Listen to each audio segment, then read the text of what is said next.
Se você deseja contribuir com este canal, é fácil. Ao fazer suas compras, utilize os links afiliados disponíveis na descrição. Cada gesto como esse faz uma grande diferença para nós.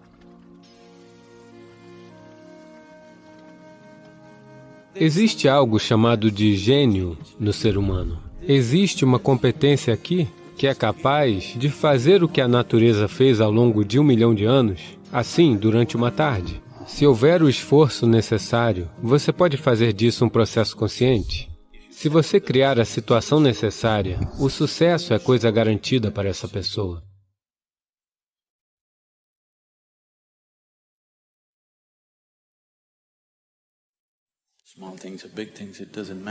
Pequenas coisas ou grandes coisas, não importa. Em todo e qualquer ato, um ser humano anseia por ser bem-sucedido. A vida tem um número infinito de portas. Se você for muito dedicado, você abrirá algumas delas. Se você for brilhante, você abrirá muitas delas. Mas se você for verdadeiramente vibrante, então elas se abrirão para você. O processo para ser bem-sucedido torna-se tão complexo para as pessoas que o motivo pelo qual elas estão trabalhando para isso fica, em geral, completamente esquecido, e elas começarão a desenvolver conceitos de sucesso, todos os tipos de conceito. O que é ser bem-sucedido?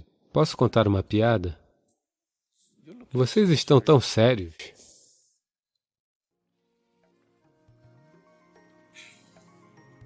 Havia um homem na Índia chamado Shankaran Pillai, ok? É como John Smith.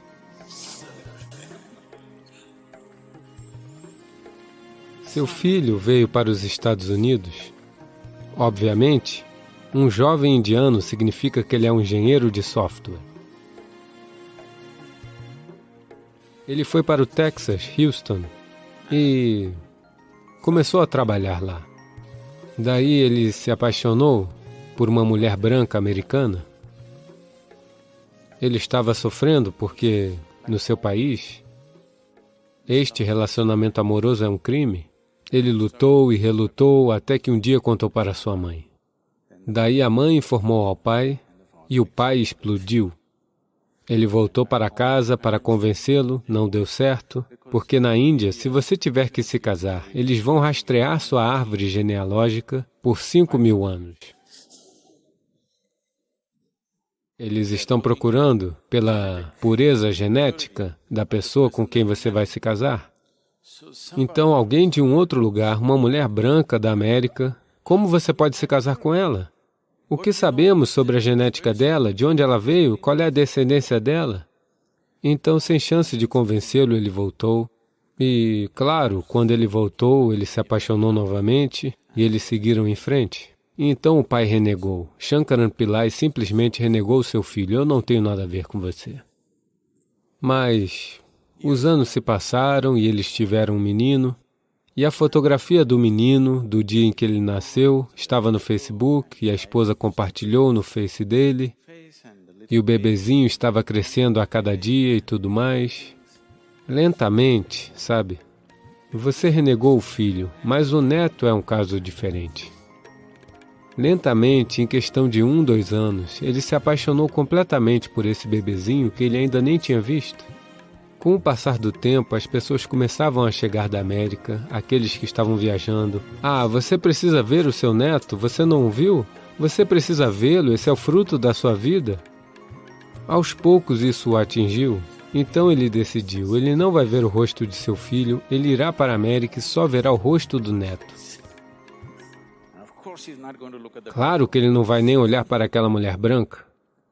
Então ele veio para a América e um menino de 7 anos, cheio de energia, eles estão morando num pequeno rancho, ele está para cima e para baixo fazendo todo tipo de coisa. Ele ficou completamente fascinado por esse pequeno garoto. Então um dia este garotinho disse, vovô, venha, vou lhe mostrar minhas habilidades com um arco. Ele o levou para dentro do celeiro e ele foi até o celeiro e lá ele viu 8 alvos. Todos eles com a flecha no centro do alvo. Shankaran Pillai olhou para isso Então ele pensou, este é o meu neto. Ele pensou em todos os grandes arqueiros lendários da Índia. Sabe, Arjuna e Ekalavya e ele viu o futuro, todas as medalhas de ouro olímpicas caindo do céu. Então ele perguntou, de qual distância você atirou? O menino disse, de 18 metros. O quê? De 18 metros, 8 alvos. Você acertou todos bem no alvo? Como você faz isso? Então o menino disse, vovô, primeiro eu atiro, depois pinto o alvo.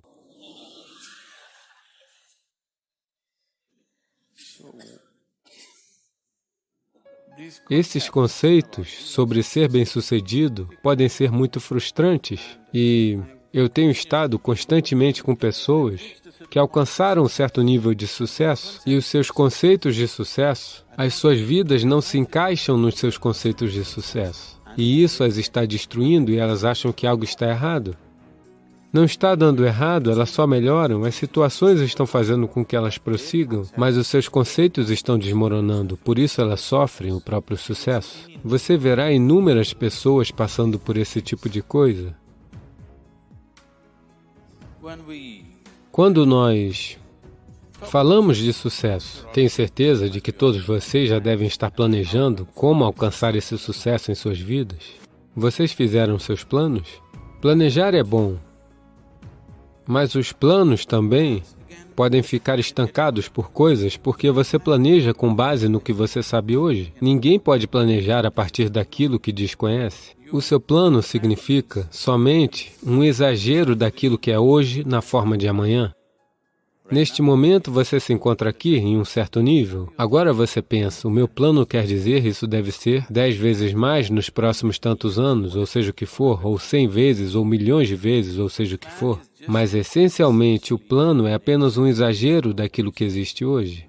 Talvez haja uma certa lógica nisso, talvez haja uma certa compreensão da logística associada a isso, mas essencialmente é um exagero do hoje. Isso significa que, de muitas maneiras, foram excluídas quaisquer outras possibilidades que ainda não estão em sua experiência.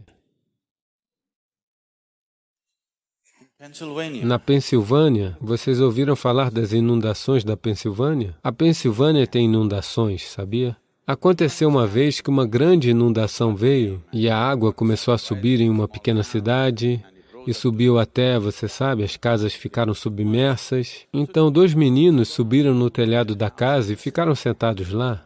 E em seguida eles viram um chapéu subindo e descendo em frente à casa. Um dos meninos perguntou, o que é aquilo? Por que esse chapéu está subindo e descendo? Daí o outro garoto disse, não se preocupe, é o meu pai. Ontem à noite ele brigou com a minha mãe e prometeu, faça chuva ou faça sol, eu vou roçar essa grama.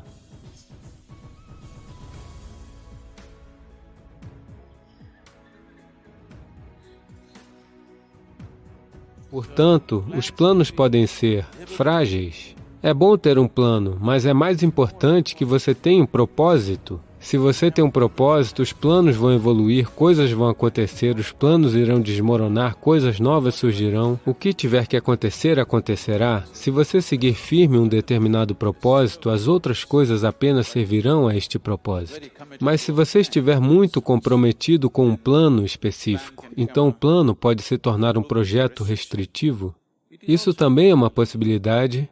Não há problema em manter um plano, mas você precisa manter o plano a uma certa distância. Você não deve se identificar com o plano. O processo para o sucesso. Veja, essencialmente, o sucesso é um desejo em todo ser humano.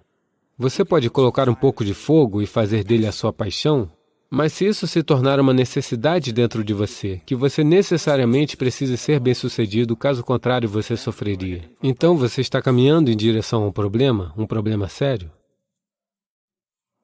Nossas paixões podem se transformar em veneno se nós começarmos a ficar ressentidos por não satisfazer essas paixões.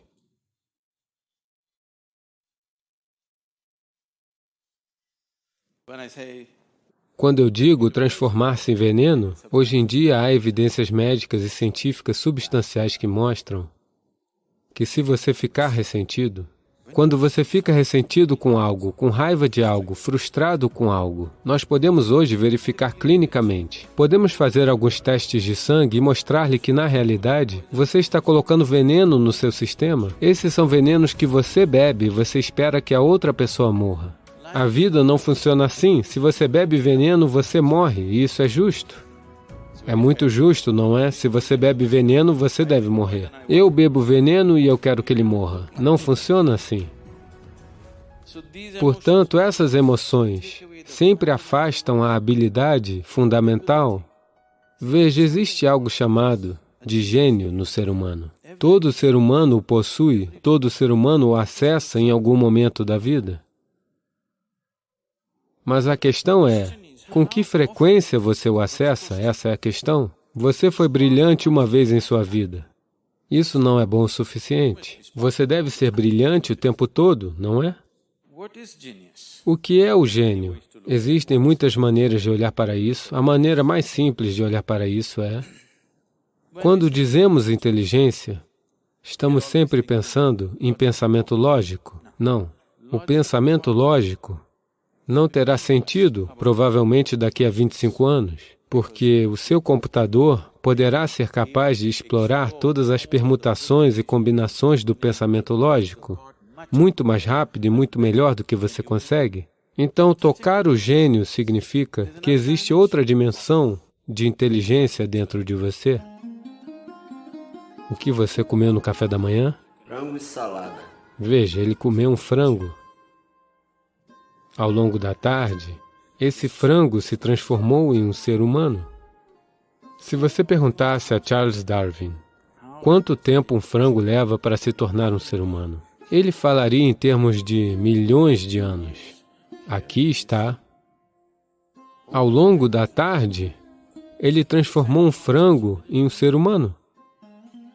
Portanto, existe uma inteligência aqui, existe uma competência aqui, que é capaz de fazer o que a natureza fez ao longo de 1 milhão de anos, assim, durante uma tarde. A única coisa é que esse é um estado de inteligência inconsciente. O que quer que esteja inconsciente, se houver o esforço necessário, você pode fazer disso um processo consciente. No seu processo consciente, se esta inteligência, se até mesmo uma gota desta inteligência estiver acessível a você, de repente a vida brilhará como se fosse mágica. O que todo mundo se esforça para conseguir, você pode fazer facilmente. Agora, quando eu digo inteligência, as pessoas sempre pensarão nisto. Se você falar em inteligência e pedir a eles que mostrem em linguagem de sinais, eles sempre dirão isto, não é? Eles não dirão isso ou isso ou isso. Porém, uma célula do seu corpo está fazendo mais atividade do que o seu cérebro jamais poderia fazer.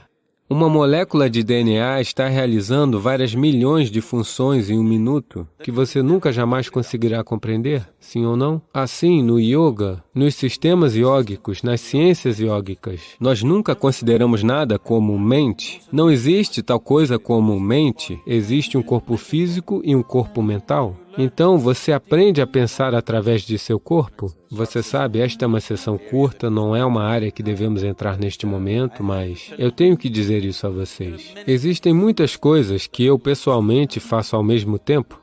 Agora as pessoas vêm e me dizem, agora mesmo eu estava entrando nesta sessão, alguém vem e me diz, Sadhguru, esses planos de construção precisam ser feitos, por que fazemos tudo por nós mesmos? Agora, até a hora que eu sair, eu terei o plano de construção pronto, enquanto estou falando aqui, porque de 12 a 14 canais, na realidade, estão funcionando continuamente na minha cabeça. Não é apenas na cabeça, você aprende a pensar através do seu corpo. Aprender a pensar através do seu corpo nunca vai lhe dar dor de cabeça, essa é a melhor parte. Agora, todas essas responsabilidades e 1000 coisas acontecendo ao mesmo tempo, você não vai ficar estressado?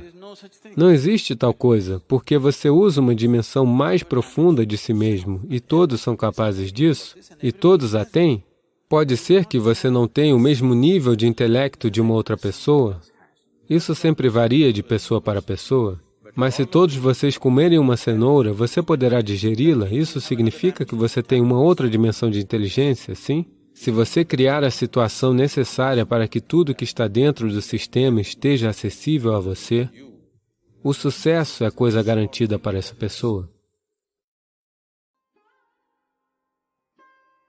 Esses caras vão andando pela rua, 2 caras, sempre em duplas. Então minha mãe disse, mostra sua mão para ele.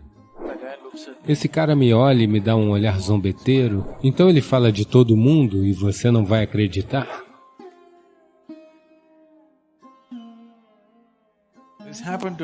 Isso aconteceu comigo. Eu tinha 17 anos de idade. Eu sou um ateu convicto. Eu entrando em um templo ou venerando, ou mesmo fazendo isto, não é somente assim? Não importa. Até mesmo em casa, algum festival, qualquer coisa, se meus pais estivessem venerando, eu só ficava de pé assim? Não, nunca assim. Não era possível. Vocês todos são melhores do que eu nesse sentido? Sem saber de nada, você faz isso facilmente? Não, eu não. Só assim? Então, eu estava nessa condição. Minha mãe estava preocupada em saber quando a minha irmã mais velha se casaria. Então, 2 caras estavam andando pela rua, vindos do norte de Karnataka. Esses caras andavam pela rua com uma bolsa debaixo do braço. 2 caras, eles andavam sempre em dupla. Então eles estavam andando, daí minha mãe disse, chama esses moços. Eu quero saber quando sua irmã irá se casar. Eu disse, o que esses caras vão lhe dizer? Ela disse, não, você chama. Eu chamei. Então eles vieram. Geralmente na Índia, as mulheres não dão suas mãos para essas pessoas, porque houveram casos em que hipnotizavam essas moças e iam embora. À noite, essa mulher empacotava todas as joias que ela tinha em casa e ia embora atrás dele, sem saber o que estava fazendo. Ela simplesmente andava como se tivesse perdido a cabeça. E ele pegava tudo e ela voltava depois de 2 ou 3 dias acabada. Então a minha mãe disse, mostre a sua mão para ele. Eu estou assim, como mostrar minha mão? Minha irmã quer se casar. Eu que tenho que mostrar minha mão? Bobagem, eu disse. Eu não vou fazer nada disso. Ninguém mais está em casa, mostre a sua mão. Eu pensei, ok, agora eu vou acabar com esse cara. E eu mostrei minha mão. Bem, esse cara olhou para mim e, sabe, deu um sorriso zombeteiro. Eu só queria encará-lo. Não queria mostrar nenhuma expressão no meu rosto, caso ele adivinhasse algo. Eu disse, ok, fale-me algo. E aquele cara começou a falar coisas sobre a família. Pequenas, coisas pequenas que aconteceram no dia anterior. Ninguém poderia saber daquelas coisas. Ele poderia lhe dizer o que você comeu no café da manhã hoje. De tão preciso, eu digo, sobre todos na família. Então, eu olho... E mesmo assim eu não queria acreditar naquilo tudo. Era verdade, mas ok, era alguma coisa. Eu não gostava daquilo. Então ele falou muitas coisas. Minha mãe continuava perguntando, tudo isso ok, quando a minha filha vai casar? Ele dizia, deixa essa garota em paz. A segunda garota se casará no próximo maio. Antes do dia 26 de maio, ela se casará. Minha mãe diz, seu idiota, por que você está falando sobre a minha segunda garota? Quando a minha primeira garota vai casar? Ele dizia, e falava sobre outra coisa. Então ele falou sobre todos, todo mundo, e você não vai acreditar? Minha irmã mais velha nunca casou, ela se tornou monja. E minha segunda irmã não tinha nenhuma ideia de se casar, ela ainda estava na universidade. No dia 24 de maio, ela casou, ok? No ano seguinte. Então minha mãe perguntou sobre mim, esse menino não acredita em nada, ele não acredita em Deus, ele não vai ao templo. O que acontecerá com esse menino? E ele disse, com 38 anos de idade, ele construirá um grande templo. Eu digo, bobagem, eu construindo um templo?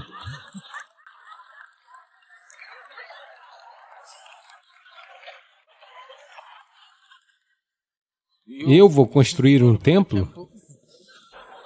Eu nem mesmo entro em um templo. Onde irei construir um templo? Minha mãe disse, olhe para ele, o jeito que ele é. O que acontecerá com ele? O que ele vai fazer? Ele disse, outros serão pastor de ovelhas, ele será pastor de pessoas. Então, fiquei um pouco perturbado, porque esse sujeito sabia coisas que eu não sabia. Depois, quando as coisas se abriram dentro de mim, eu quis me xingar, porque era tão óbvio, estava pairando sobre mim e eu não podia ver. Mas esse cara que andava pelas ruas por 10 rúpias, 10 rúpias é o quê? 10 rúpias são 20 cents, ok? Essa era a taxa dele. Isso também ele não pedia. Se você desse a ele 10 rúpias, ele ia embora feliz. O cara que andava pela rua de manhã até de noite, por 10 rúpias, esse cara podia ver isso? E eu não podia ver isso. Eu me senti tão envergonhado. Ah, meu Deus, olha isso. Esse é o nível de inconsciência, entende? Isso é fato com toda a humanidade? Esse é o nível de inconsciência que está pendurado bem aqui? Você não consegue ver? Um cara que está andando pela rua por 10 rúpias por dia, ele consegue ver. Então, a vida não é da maneira que você pensa, ela é da maneira que é. Seu esforço deveria ser de enxergá-la da maneira que ela é, sem tirar conclusões, isso está certo, isso está errado, por que não assim, por que não assado. Apenas veja-a do jeito que ela é. Somente quando você enxergá-la do jeito que ela é, você abrirá os portões da vida e além. Namaskaram, Sadhguru. Há um aumento de chamadas à central de ajuda de fumantes de tabaco, tentando deixar o hábito. Apesar de suas melhores intenções, é fisicamente muito difícil deixar de fumar por causa do vício à nicotina. Sadhguru, quais são as suas recomendações para essas pessoas nessa batalha? Bem, isso não sou eu. Os médicos especialistas estão dizendo que o vírus, se você o pegar, os fumantes morrem primeiro. Isso deveria ser uma cura? Não estou tentando ser cruel com você. Não sou alguém que é moralista e diz, você não deveria fumar. Não estou nem mesmo olhando para isso como uma questão moral, como algumas pessoas olham. É apenas que fazer algo que é contra seu sistema não faz sentido. Outra coisa é, suponha que você encontrou prazer nisso e está fazendo isso, está bem? Deixarei isso com você. Mas o maior problema para mim é que você se torna compulsivo com coisas simples na vida. Isso é um grande problema para mim. Você está fumando, isso não é um grande problema para mim. Você está fazendo algo compulsivamente, isso é um grande problema. Por quê?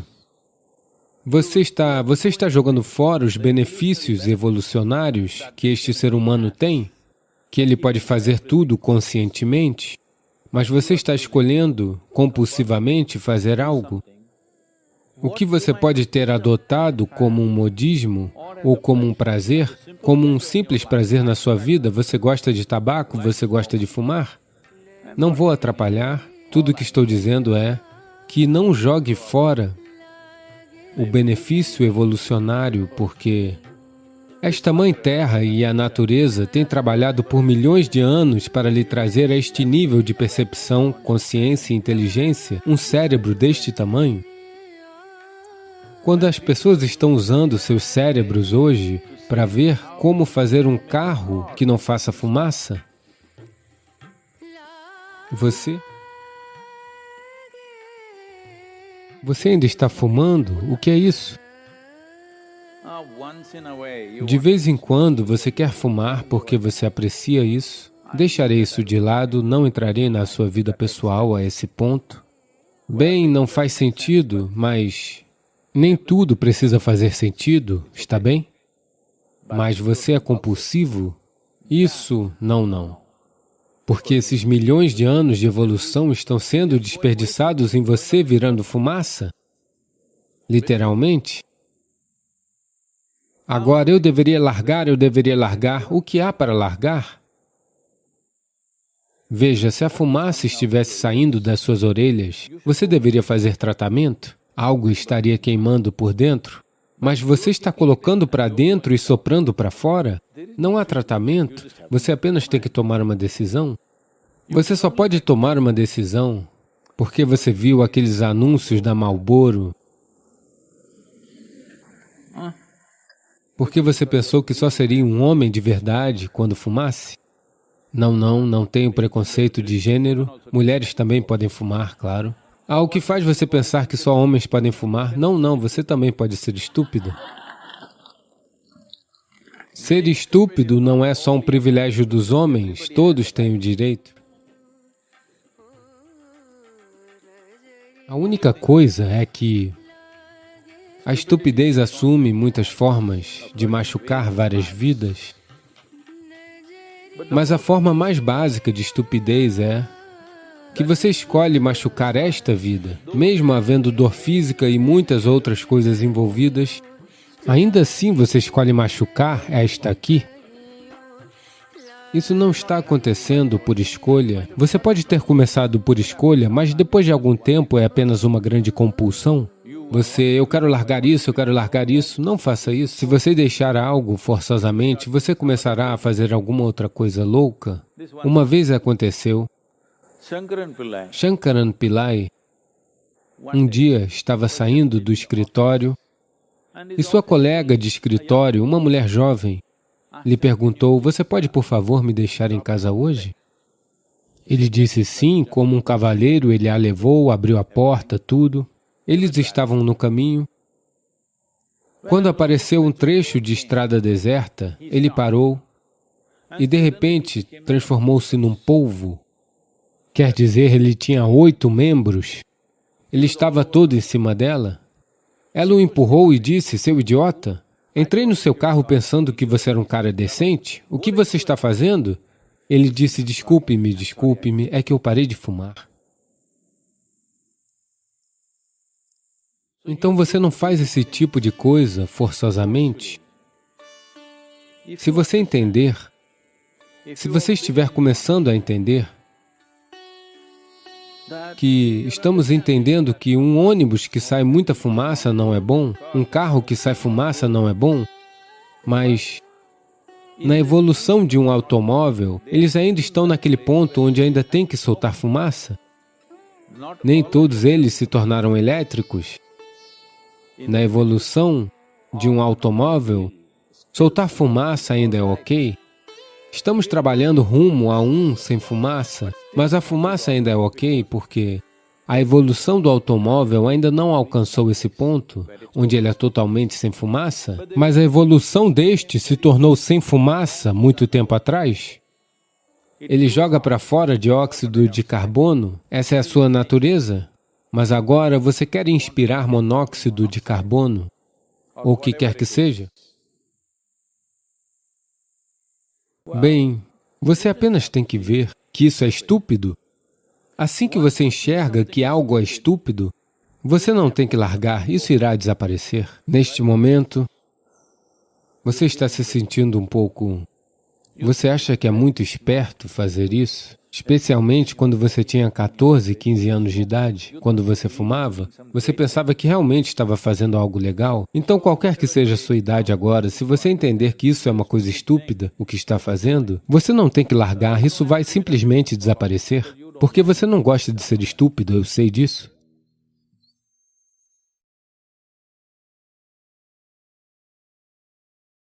Nos vemos em breve para mais descobertas e aprendizados. Não se esqueça de se inscrever e convidar seus amigos para fazerem parte dessa comunidade de crescimento mútuo.